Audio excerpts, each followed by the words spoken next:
Telangana assembly సమావేశాలు జరుగుతున్నాయి. Live లో చూద్దాం. మహాలక్ష్మి కింద గౌరవ మంత్రి గారు స్పష్టంగా చెప్పాలని కోరుతున్నా.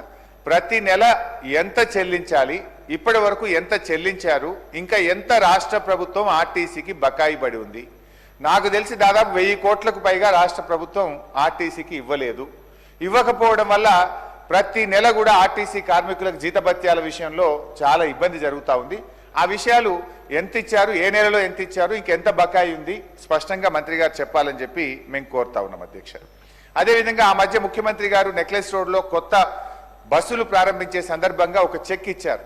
ఏది కార్మికులకు పిఆర్సీ ఇచ్చే వేరియర్స్ ఇచ్చే విషయంలో మీకు ఈ రోజే చెక్ ఇస్తున్నానని ముఖ్యమంత్రి గారు చెక్ ఇచ్చారు. ఆ చెక్కు ఈ రోజు వరకు కూడా పాస్ కాలేదు. ఆ చెక్కుగానే ఉందనేది నా అభిప్రాయం. అయితే చెక్ అయితే పాస్ కాలేదు. మీరు ఆర్టీసీ ఉద్యోగుల యొక్క వాళ్ళ సేవింగ్స్ డబ్బులు కానీ, సొసైటీ డబ్బులు కానీ, వివిధ డబ్బుల నుంచి కార్మికులకు డబ్బులు ఇచ్చారు తప్ప ముఖ్యమంత్రి గారు ఇచ్చే చెక్ అయితే పాస్ కాలేదనేది నాకున్న సమాచారం. పాస్ అయితే పాస్ అయిందా, ఎప్పుడు పాస్ అయిందో మంత్రి గారు సమాధానం చెప్పాలని నేను కోరుతా ఉన్నా. ఇకపోతే అధ్యక్ష, మొన్న ఈ మధ్య బడ్జెట్ ప్రసంగంలో కూడా ఆర్టీసీని $1 బిలియన్ కార్పొరేషన్ చేస్తామని చెప్పి హామీ ఇచ్చారు. చాలా సంతోషం, మీరు చేయాలని కూడా మేము కోరుకుంటా ఉన్నాం. కానీ ఆ ప్రాసెస్లో కార్మికులకు ఇచ్చిన హామీలు కూడా అమలు చేయండి, కార్మికులకు కూడా న్యాయం చేయండి. నిర్లక్ష్యం చేసి ఆర్టీసీ కార్మికుల భవిష్యత్తును, ఆర్టీసీ భవిష్యత్తును $1 మిలియన్ ప్రశ్నగా చేయొద్దని చెప్పి పొన్నమన్న బాధపడతారు సార్, ఎవరు మాట్లాడలేదు సార్. Just 2 minutes sir. ఇకపోతే అధ్యక్ష, బస్సులు సరే, మహాలక్ష్మి వచ్చిన తర్వాత ట్రాఫిక్ పెరిగింది, ఓఆర్ పెరిగింది, కానీ విద్యార్థులకు చాలా ఇబ్బంది అవుతా ఉంది. విద్యార్థులకు ప్రయాణికుల సంఖ్య అనుగుణంగా కొత్త బస్సులు పెంచండి. ఫుట్బోర్డ్ చేస్తా ఉన్నారు, బస్సు పైన ఎక్కి ప్రయాణం చేస్తా ఉన్నారు. మీరు కొంచెం ఆలోచించి కొత్త బస్సులు కొనే విధంగా, బస్సుల సంఖ్య పెంచే విధంగా ప్రయత్నం చేయండి. గతంలో బీఆర్ఎస్ ప్రభుత్వం ఉన్నప్పుడు కూడా ఏడాదికి 1500 కోట్ల రూపాయలు బడ్జెట్లో పెట్టి గ్రాంట్గా ఆర్టీసీకి ఇచ్చేవాళ్ళం. ఆర్టీసీని కాపాడాలని ఎవ్రీ ఇయర్ 1500 crores పెట్టి గ్రాంట్గా మేము ఇవ్వడం జరిగింది. అట్లే దివ్యాంగులు, విద్యార్థులు, జర్నలిస్టులు, ఉద్యోగులకు ఇచ్చే రాయితీ కూడా ప్రభుత్వం నుంచి విడుదల కాక ఆర్టీసీ ఇబ్బంది పడతా ఉంది. అవి విడుదలైనాయా, బస్ పాస్లది కాలేదా, ఎంత డ్యూ ఉందో కూడా చెప్పాలని కోరుతా ఉన్నాం. జర్నలిస్టులు కూడా ఇందాక బయట నన్ను అడుగుతా ఉన్నారు. ఇంతకుముందు జర్నలిస్టులకు ఆర్టీసీలో ప్రయాణం చేసేటప్పుడు 1/3 టికెట్ మాత్రమే తీసుకునేవాళ్ళు. ఈ మధ్య ఏదో 2/3 టికెట్ తీసుకుంటున్నారు. రిజర్వేషన్ చేసేటప్పుడు కూడా ఆప్షన్లో కూడా 2/3 అని చూపిస్తా ఉంది రిజర్వేషన్లో అని చెప్పి జర్నలిస్టులు నా దృష్టికి తెచ్చారు.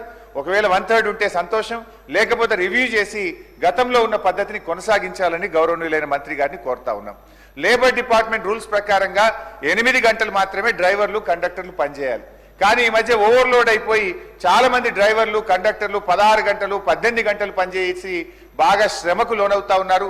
బస్సు నడుపుతూ హార్ట్ అటాక్ వచ్చి ఒక డ్రైవర్ చనిపోయిన ఘటన మనం పత్రికల్లో చూసాం. ఈ ఓవర్లోడ్ వల్ల ఇవాళ ఉదయం కూడా ఒక ఆర్టీసీ బస్సు ఢీకొని అడిషనల్ ఎస్పీ గారు ఒకరు మన హైదరాబాద్ నగరంలో చనిపోవడం జరిగింది. సో దీన్ని దృష్టిలో పెట్టుకొని వర్కింగ్ అవర్స్ మీద కూడా అయిపోయింది సార్, 3 minutes అయిపోయింది. సో ఈ 1 minute ఓవర్లోడ్ కాకుండా వర్కింగ్ అవర్స్ ను ఇబ్బంది పెట్టకుండా మరి 8 కాడ కనీసం ఒక గంట అటు ఇటు అర్థం చేసుకోవచ్చు. కానీ 15-16 గంటలు పనిచేయడం వల్ల శ్రమ దోపిడీ జరుగుతూ ఉంది. దాన్ని కూడా మంత్రి గారు రివ్యూ చేయాలని. లాస్ట్ సార్, ఆటో కార్మికులకు 12,000 రూపాయలు ప్రతి సంవత్సరం ఇస్తామని మీరు బడ్జెట్లో పెట్టారు, మీ మేనిఫెస్టోలో పెట్టారు. ఇప్పటికే చాలా మంది ఆటో కార్మికులు మరణిస్తూ ఉన్నారు కనుక వాళ్ళకు ఒక ఆత్మవిశ్వాసాన్ని, ధైర్యాన్ని నిలిపే విధంగా. ఎందుకంటే పొద్దున కూడా నా దగ్గరకు 100 మంది ఆటో కార్మికులు వచ్చి మీరు రైతుల గురించి బాగా మాట్లాడుతున్నారు కానీ మా ఆటో కార్మికుల గురించి మాట్లాడతలేరని ఉదయం నా ఇంటికి వచ్చి 100 మంది కార్మికులు దరఖాస్తు ఇచ్చిపోయారు. సో దయచేసి నేను మంత్రి గారిని కోరుతా ఉన్నా, ఆ 12,000 రూపాయలు ప్రతి ఏటా ఆటో కార్మికులకు ఇచ్చే పథకాన్ని తక్షణమే ప్రారంభించి. Discussion on demands for grant for 25-26 is completed. Now the concerned ministers will give the reply on demands for grants. I request the Honorable Minister for the Health and Medical to give reply to the demands for the grants, medical and health.